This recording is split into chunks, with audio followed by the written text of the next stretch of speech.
Hey guys, it's Woody the Unexceptional Gamer, and welcome to Mail Monday, a weekly series that's not so much about the gameplay, but instead is about your questions and my answers to them. I will make a quick note on the gameplay. It's Bumper Shield's Domination, so I set it up. It's from a live stream. Sometimes in the live streams, I like to have games that aren't so damn stressful, and this is one of them. And everyone had to use the same class where you get stuns, nades, a shield, and a throwing knife, so we watch us play. Dear Woody, I'm a guy and I'm 15. My best friend is 16 and his sister is 14. I'm only 4 months older than her. I go over to his house a lot, and what comes with that is that I see his sister a lot. We start talking about a month and a half ago. We've gotten to the point where we really like each other. She wants to date, but I'm very hesitant about it because she's my best friend's sister. I find myself asking what's more important, the relationship with his sister or the one with my best friend. I'm usually really picky about girls because a lot of them haven't matured yet around my age. But she has. She's very intellectual and we can talk and hang out with each other and we're like really good friends. And we've made out a couple of times. Damn. But it just feels so right because we don't have to go and try and make each other happy. Basically, I'm asking for advice on what to do. Anything would be great. It's been a while since I've had this one in my quest for original questions. Anyway, here's the deal. I've got two things for you to know. One, dating somebody is not an act of aggression, right? I mean, there's this notion like, oh, I can't date her. She's my friend's sister. My friend would get mad at me. Well, he shouldn't. He shouldn't if you treat his sister right. You know, she should be very happy with you as a boyfriend, right? There's somebody dating my daughter and he's a nice guy. He treats her right. And I don't hate him for dating my daughter, and nor should your best friend, because you know that's just the deal, right? Girls like dating boys, boys like dating girls, usually. So there you have it. You absolutely, in my mind, are all clear to date a girl that you actually like, right? I mean, if this is some, gosh, I hate to say this, if this is some pumper and dumper situation, then you should not be treating your best friend's sister that way, right? That's not cool. But if this is some, like, actual relationship type of thing going on here where you really like her and she makes you happy and she's your dream girl and she's so much smarter and cooler than all the other girls in your life, then, you know, wow, this sounds like exactly the sort of thing where, you know, you're wanting. That's what everybody hopes for. And if he's doing this right, nice Woody, then you know, that's the kind of person that he wants to be dating his sister. So there you have it. The other thing I want to call out is what I call the campground rule, right? And I don't know if you've ever been camping, but the deal is this. You need to leave that place as good or better than it was when you found it. That's the campground rule. And when it comes to his sister, you need to observe that as well, right? If you're the sort of jackass that is enemies with all your ex-girlfriends, then you're doing it wrong. You know, there's some sort of problem there, and it's probably you. At the end of this relationship, assuming that, you know, you two nearly 15-year-olds don't get married, at the end of this relationship, then you should be friends with each other, right? You should get along. You know, she should wish you well and hope that, you know, whatever girlfriend you have next treats you right. If you do it right, if things work out like that, then you're in really good shape. So you know, just to wrap this up, absolutely, it's cool to date her. I'd talk to your friend about it, but I don't think that you have to feel like you're going to be losing him. That's not how this goes. I think that you can have his friend and date his sister and, you know, be nice to his parents, and, you know, it can be a really nice thing for as long as it goes. That's my thought on this. And when it comes to girls in general, my advice comes down to don't miss your opportunity. You know, don't let Mrs. Right get away because you know, you were too shy or too scared or too whatever to make it happen. And this falls in that same sort of realm. Don't do that. Be the super you. Don't be scared. Can you give me some motivation to keep my current job until a normal job pops up? I'm a successful senior audit manager for Ernst & Young, making around $140 a year, and the raises are decent. Awesome. I work my ass to the bone to further my firm's business, bringing in hospital-based clients and audits for big profits for the firm, working atrocious hours weekly, and in the busy off-seasons going above and beyond the billable hour requirement. And my performance is excellent based on my yearly reviews, yet they still will not promote me to partner. Yes, I'm content with my current position as long as the raises keep coming. I don't know what I would do if the raises stopped completely or were significantly reduced. I've been able to move up through the ranks quickly because all I needed for was the experience requirement for the CPA. I took the exams early when I hit the credit hours requirement. Do you think this is what I get for trying to stay ahead of my coworkers when I was in my 20s? Also, I obtained my ABV license, also in case I change jobs, my CMA license recently. Some side info, he's married, no kids, etc. This is a tough spot. For those that don't know, Ernst & Young is a prestigious accounting firm. It's one of the big four, like the four major firms on planet Earth, and they tend to do prestigious audits, right? Companies like GE and Pepsi, and I don't know which ones are exactly are Ernst clients, but the biggest companies in the world go to the biggest accounting firms in the world, like Ernst & Young, and he is like a step below partner in there, which is the road to riches in the accounting trade. Like that's a big deal.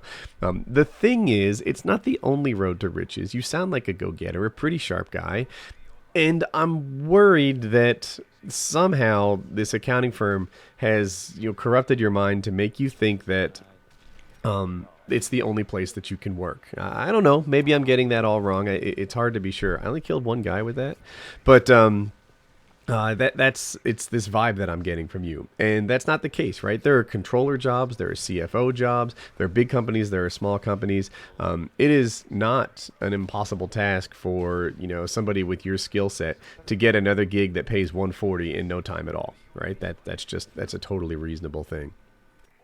One of the reasons, like in my career back when I worked for big companies, one of the ways that I got promoted quicker than my peers did was asking for promotions. My managers were always very, very clear that I was looking to get promoted, right? It was an undeniable truth. And it just kind of let them know, like, look, they set expectations of you. I think it's more than reasonable for you to set expectations of the partners and let them know that you intend to join their ranks and that, you're freaking making it rain there, bringing in these hospitals. They should value you with a move to partnership. Now, I will say that your age might be working against you. It sounds like you ran up the ranks really quickly in the 20s, and now you're looking for a job that most people get in their 40s when you're in your 30s. And I understand your frustration, but yeah, I don't know. I think it wouldn't hurt at all to start looking for jobs. And, then at the very worst, you have options that you can take or not take. Hey, Woody, I'm 16 years old, and earlier this year I was dating this girl. She was my best friend's cousin. Seems fine. We broke up about a month ago, and just last night I ended up fooling around with my best friend's friend. For some reason I feel guilty, and I don't know why, and my best friend won't talk to me now. I know this makes me sound like an asshole for what I've done, but it's not usually how I act. I would appreciate a response because I don't know what to do. Now, you've said you'd fooled around with your best friend's friend. And for this, I'm not exactly sure how to answer it, right? Because the first time I read it, in my head, I heard best friend's girlfriend. And if that's the case, then screw you, man. You are a terrible person dying a fire. Yeah, if you're fooling around with your best friend's girlfriend, then what kind of friend are you? Some sort of sick and wrong, terrible, evil person? Like, she means a lot to him and he means a lot to her, and you went in there as some sort of homewrecker doing your thing? What is wrong with you? Right? That's my question. If you're fooling around with your best friend's girlfriend, I don't know why you would do that. You were freaking dropped on a head and defective as a human. It's hard to say. But if it's your best friend's friend, then the situation suddenly gets a lot more complicated. What kind of friendship is this? Is this some girl that he likes but isn't actually boyfriend-girlfriend with? Is it his, I don't know, ex or something? Like, you call it your best friend's friend, and he doesn't have a right to just sort of claim your hands off, right? I like this girl, you can't have her, if he's doing this habitually, right? Like, that's not okay. You can't just sort of lay claim to every girl that might catch your fancy and call it good. That's the deal. So yeah, those are my two answers. If let's say, just to, because you're a sub and I want things to work out for you. Let's say that you did fool around with your best friend's girlfriend and you want to know what to do next. I think you have to somehow gain his trust, and it's going to take a long time, and it's not going to be easy. I think that you're going to have to apologize. I don't know how you can make it up to him. It's not like you can let him hook up with your girlfriend and call it good, right? That doesn't fix the hurt that you're responsible for. I think you just have to apologize, be sincere about it, and hope that he can see past it somehow. You were bad, and you hurt someone that you should not want to be hurting, right? You're bad, and you hurt someone that you're supposed to care about, and you didn't come through on that. So, yeah. All right, now to summarize in the interest of time, this guy's headed off to college, and he's going to be roommates with his current best friend.